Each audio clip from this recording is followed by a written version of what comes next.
Hello everybody, and welcome to Blue Goose Garage. It's been a little bit since I did a Metro video because I really haven't had to do anything to it. And I'm hoping that I can let you hear this. I should have did this before I cranked it the first time. But, well,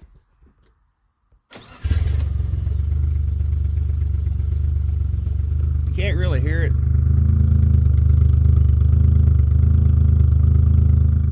Hear the misstep and the exhaust.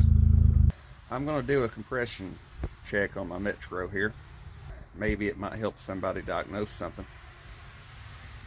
These engines, they're kind of known for burning exhaust valves. I'm not completely sure that's what's happened this time because it's only been about 10,000 miles since that engine was rebuilt, since the head was rebuilt.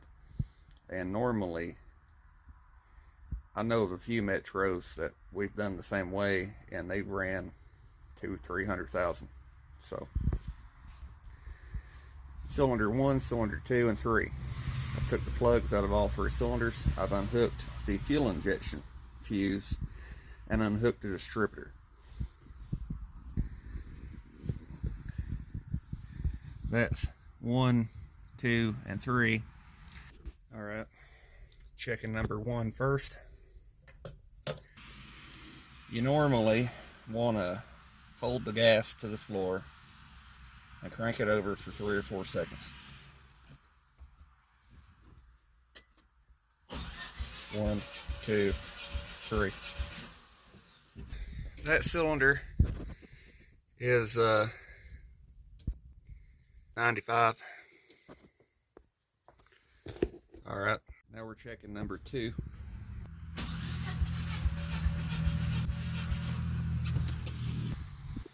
$135.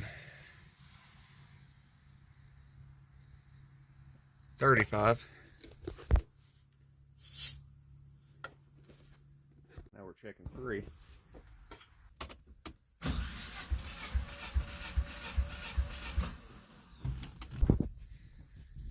And that one's 145. So far, number 1's the lowest. I want to check it again.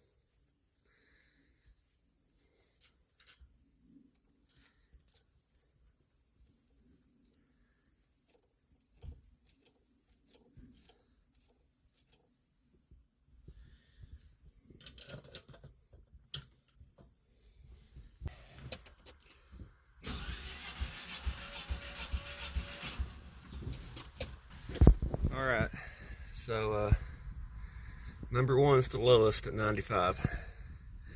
95, 120 something, 140 something. So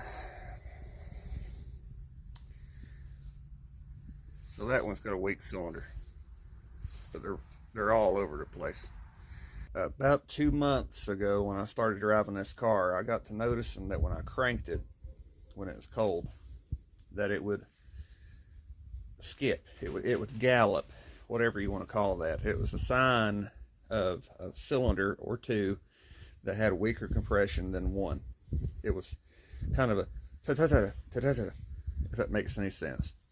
If you happen to have a Metro, that makes sense to you, because more than likely, if you've had a Metro long enough, you've had an issue with it burning a valve.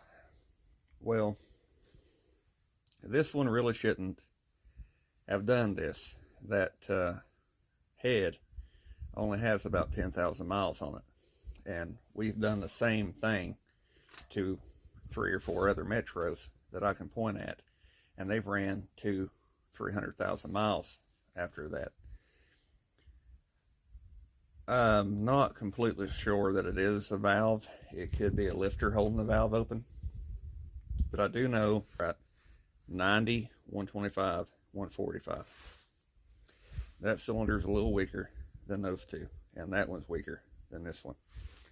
I'm kind of wondering maybe somehow if it's below the head gasket between 1 and 2.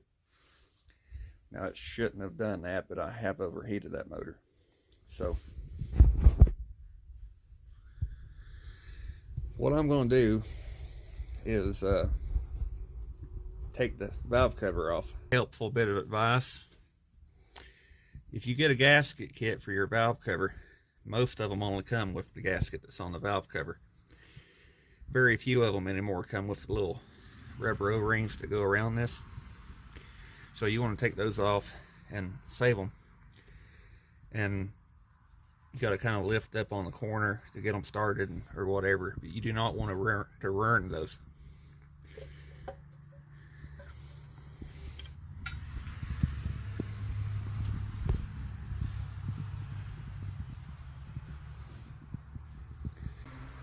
Alright, so I jumped ahead a little bit, and if you're doing this on your Metro or something, you can take the cam and lifters out without taking the timing cover off, just to check it. You can't really put it back like that easily. Anyway, I went ahead and took the lifters out too. I put them in order. I wasn't going to mess with the lifters. I've seen something that I've never seen on any other Metro engine, and I've had 5 or 6 apart in the last couple years, and none of them's done this. I know where one is. It's got like 400,000 miles on it, and it's not done this.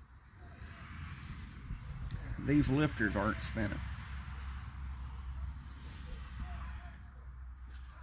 I don't know if you can see that, but that is a line from where the lobe is turning on the lifter, and the lifter's not spinning. They all have a mark on them. All right, I showed you what the cam and lifters was doing. They're not, the lifters aren't spinning. That would eventually cause the lifter to, start digging a trench in it eventually. I've not seen another Metro do that, but I'm sure it's possible. I've always ran decent oil in that engine, but maybe, I guess maybe that does need zinc. But I don't think that that's what's causing my low compression. It's not wore down enough for that to be the problem, and they're all equal. You could also look at it as this way: a cam lobe's not going to come back. If it's missing at idle, it's going to miss the rest of the time too. If it's a cam lobe, it's not going to pick the cylinder back up. Now, a valve that's leaking a little bit would, or a head gasket that's leaking a little bit would, but not a lobe. So, the next video, I'm going to take the compression tester hose and put air down each spark plug hole, and we're going to see if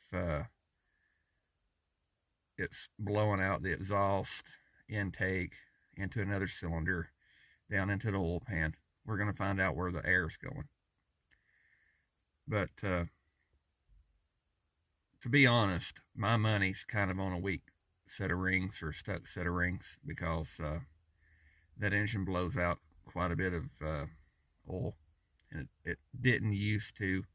I think I left it in the video. I accidentally overheated that engine one night, and it never really ran right after that, but it wasn't smoking or anything, so I didn't think I heard it.